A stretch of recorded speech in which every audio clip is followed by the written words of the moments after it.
અમદાવાદના બહેરામપુરા વિસ્તારમાં આવેલા કબાડી માર્કેટના વેપારીઓ ચિંતામાં મુકાયા છે. સેશન કોર્ટ કબાડી માર્કેટની માપણી અંગે હુકમ આપ્યો હતો, જેમાં પ્લોટ નંબર 6275 ને છોડીને 3000 ચોરસ મીટર જગ્યાએ માપવાની સૂચના આપી હતી.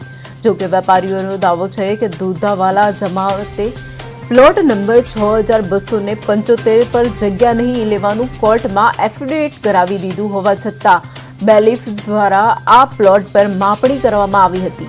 તેઓ કહી રહ્યા છે કે રોડ પરની દુકાન હોવાથી આ ટાર્ગેટ કરી માપણી કરાઈ હોવાનું જણાય છે. 40 વર્ષ પહેલા દુધાવાલા જમાત પાસેથી બે વાણિક ભાઈઓએ 99 વર્ષ ભાડા પેટે જમીન લઈને ન્યૂ કબાડી માર્કેટ સોંપી હતી. 1969માં આ જમીન પર ગેરકાયદેસર દબાણ થવાનો દાવો પણ કરવામાં આવ્યો હતો.